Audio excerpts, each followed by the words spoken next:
Everyone, मी स्नेहल आणि मी स्वागत करते तुमचं माझ्या नवीन यूट्यूब चॅनलमध्ये, ज्याचं नाव आहे स्नेहल ग्रोविंग लाईफस्टाईल. चला तर मग आपण आपल्या ब्लॉगला सुरुवात करूया.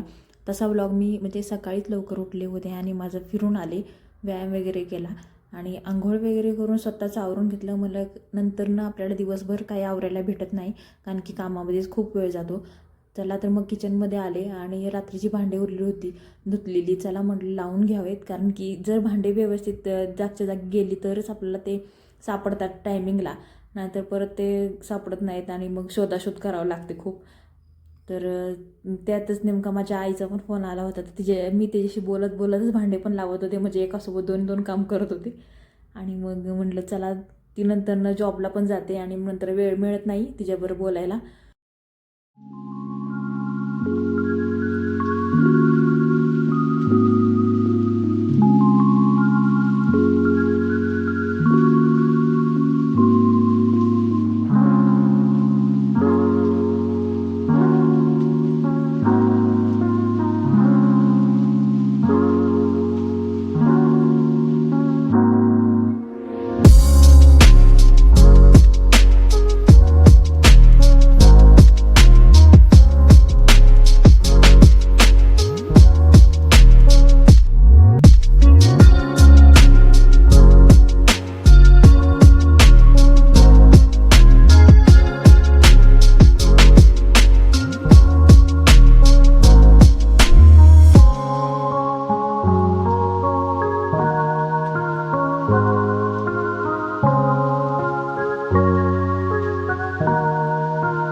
तर मग आले, सकाळचा चहा ठेवला आणि म्हटलं चला तर मग माझ्या मुलीसाठी म्हणजेच माझ्या ओवीसाठी मला टिफिनसाठी भाजी करून घ्यावी बटाट्याची, कारण की ती म्हणजे तिखट तशी खाती ती, पण थोडासा मिठाचा बटाटा केला. मुलांच्या सोबतीनं कसं आवडीनं पटपट खातात आणि लवकर टिफिन संपतो. नाही तर ती म्हणती मम्मी माझा टिफिन लवकर संपत नाही, सगळे मुलं लवकर जेवून जातात आणि मीच मागं राहते.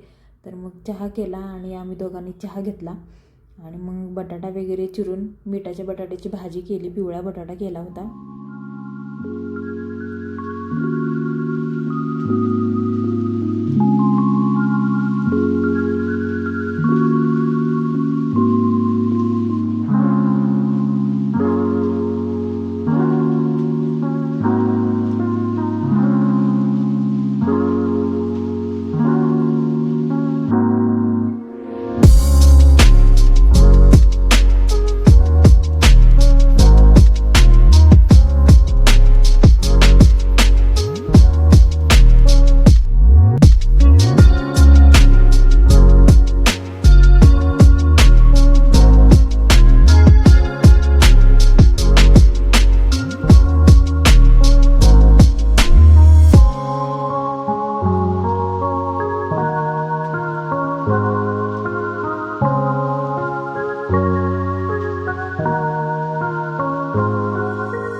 तुम्हाला तर माहितीच आहे की आपण गृहिणी काय सुद्धा वेस्टेज जाऊ देत नाही. तर रात्रीचा भात उरलेला होता, तर त्याच्यात नाश्ता करावा म्हटलं.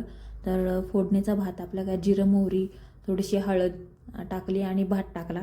तसं सिंपलच भात खूप छान लागतो आणि थोडंसं मीठ टाकायचं. भातात तसं मीठ असतंच, पण थोडं कमी पडतं, त्यामुळे थोडंसं मीठ टाकायचं आणि भात परतून घ्यायचा छान आणि मग त्याच्यात नाश्ता करायचा. खूप सुंदर भात लागतो.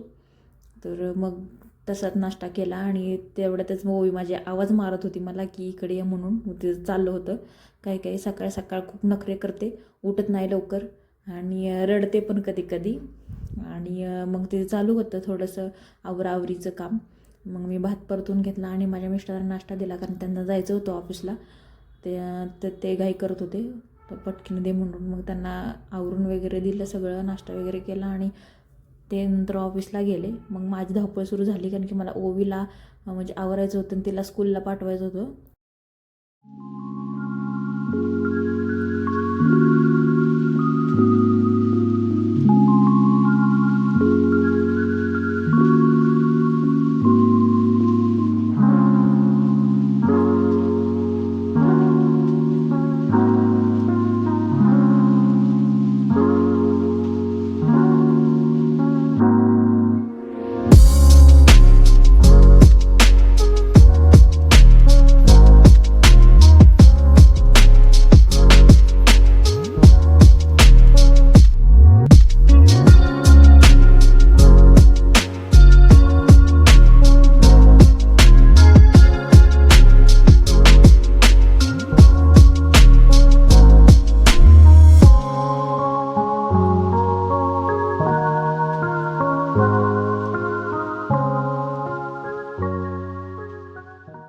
नाश्ता वगैरे झाला आणि भाजी पण करून झाली. म्हटलं चला आता डस्टिंग वगैरे करून घ्यावं, थोडंसं आवराआवरी करावा हॉल. आणि मी इथं बेडशीट लावत होते, तर ती बेडशीट खूपच जास्त ताप देते, म्हणजे ती अशी कॉटनची नाही आहे. तर त्यामुळे ती बेडशीट आणि ती खूप मोठी आहे, डबल बेडची बेडशीट होती. मी घेतली होती एकदा, म्हटलं यूज होईल, पण काय तसा काय डबल बेड नाही आहे, त्याच्यामुळे यूज पण कसं काय झालं नाही. मला थोडीशी मोठी असलेली कधी पण चांगली. तर मग म्हटलं चला आता डस्टिंग वगैरे करून घ्यावं. खिडकी वगैरे सगळं पुसून घेतलं. आणि ते तुम्ही बघत असाल ते स्प्रेमध्ये जे लिक्विड ते मी घरीच तयार केलं होतं. म्हणजे तुमचं जे डिटर्जंट हे असेल, लिक्विड असेल, तर ते लिक्विड घ्यायचं, थोडंसं खायचा सोडा घ्यायचा आणि मीठ असं वगैरे मी सगळं मिक्स केलं आणि त्याचं एक सोल्युशन तयार केलं. तर खूपच छान आहे, कारण की जे हट्टी डाग असतात ते जातात. कारण की तुम्हाला तर माहितीच आहे की आपलं जे हे असतं लाईटचे बटन्स असतात त्याच्यावरती पण कधी कधी थोडेसे डाग राहतात. तर ते काढायचं काम हे सोल्युशन करतं आणि खूपच छान आहे. चांगले हट्टे डाग निघतात. ते तुम्ही कुठंही वापरू शकता, फ्रीजवरती पण वापरू शकता. फ्रीजवर तुम्हाला पुसायचं असेल तर कॉलिन वगैरे आणायची काही गरज नाही, तुम्ही होममेड हे तयार करू शकता आणि वापरू शकता. खिडकी दरवाजे वगैरे टाईल्सवरती तुम्ही वापरू शकता. आणि सगळ्यात सोपं की गॅस सारखं धुतल्यामुळं बर्नर हे खराब होतात, त्याच्यामध्ये पाणी जातं आणि त्याच्यामध्ये खूप घाण म्हणजे बसते आतमध्ये. त्याच्यामुळे जर तुम्हाला तो मेंटेनन्स त्याचा खर्च वाचवायचा असेल तर तुम्ही ते सोल्युशन वापरू शकता गॅस.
डस्टिंग वगैरे केल्यानंतर झाडून काढलं. आणि सगळ्यात महत्त्वाचं असतं की दाराच्या पाठीमागचं जे जाळे असतात म्हणजे दरवाजाचे बिजागरी असतात तिथे पण जाळ्या कधी कधी लागतात. त्यामुळं झाडून काढताना तिथलं काढणं खूप गरजेचं असतं, नाही तर ते खूप वाढत जातं हळूहळू आणि मग जास्त मोठ्या जाळ्या लागतात. त्यामुळं खूप मोठ्या जाळ्या होण्याच्या आधी छोटे छोटे असतानाच काढून टाकायचं.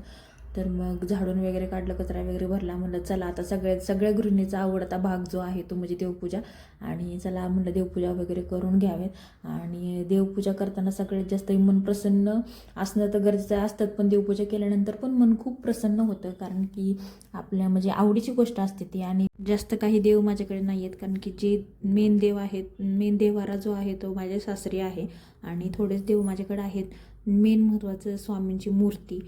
मी स्वामींची स्थापना केली होती, आता त्याला खूप दिवस म्हणजे वर्ष झाले असतील. आणि माझ्याकडं बाळकृष्ण आणि गणपती बाप्पा आहेत. आणि 7 कवड्यांचा उपाय जो सगळेजण म्हणजे करतातच लक्ष्मी प्राप्तीसाठी, तो मी केलेला आहे. आणि त्याची मी पूजा करते, स्थापना केलेली आहे. त्या लक्ष्मीपूजनाच्या दिवशी मी त्यांची स्थापना केली होती आणि तो मी म्हणजे त्या पण देवाऱ्यामध्ये मी पूजते. आणि छोटेसेच म्हणजे छोटे कमी देव आहेत, कमी जागेमध्येच मी बसवलेले आहेत आणि खूप छान वाटतं देवपूजा करता, एकदम प्रसन्न असं वाटतं.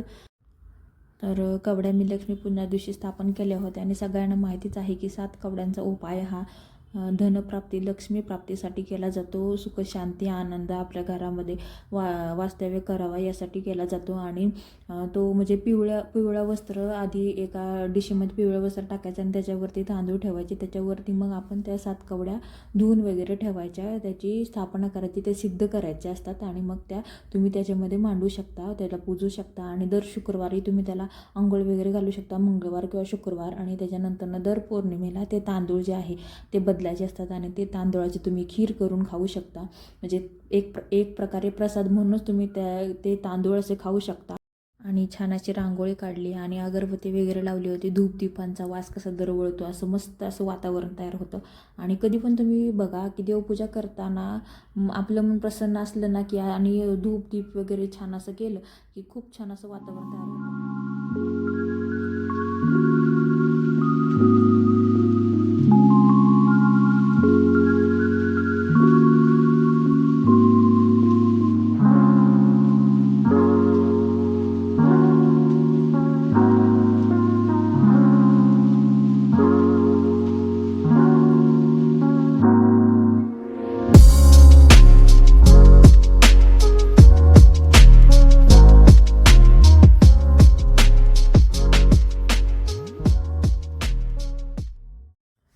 तर हा छोटासा लुक मी तुमच्याशी शेअर केला. आणि माझी मुलगी आणि तिला मी आवरत होते तिच्या शाळेचं, कारण की तिची स्कूलचं टायमिंग आलं होतं आणि तिचं पटपट आवरलं आणि थोड्याशा गप्पा आम्ही मारल्या.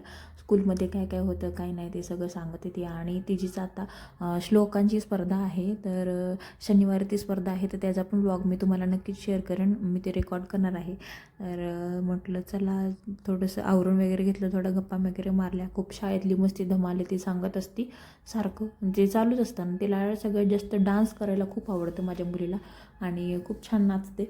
आणि मग तिचं आवरण वगैरे झालं आणि म्हटलं चल, मला बाय करत होती, तर म्हटलं चला. तर ते गेल्यानंतर मग मी फरशी वगैरे पुसून घेतली, कारण की ती असली की खूप पाय करते, म्हणजे फरशीवर पुसलेल्या फरशीवरती चालून जाणं गेलं की त्याचे सगळे पायाचे डाग उमटतात आणि ते काही चांगलं वाटत नाही वाळल्यानंतर. त्याच्यामुळे ती गेल्यानंतर मग मी फरशी आणि धुणं वगैरे धुवून घेतलं आणि फरशी वगैरे झाली, धुणं पण झालं. आणि चला तर मग हा व्लॉग इथे संपूयात आणि भेटूया नेक्स्ट व्लॉगमध्ये.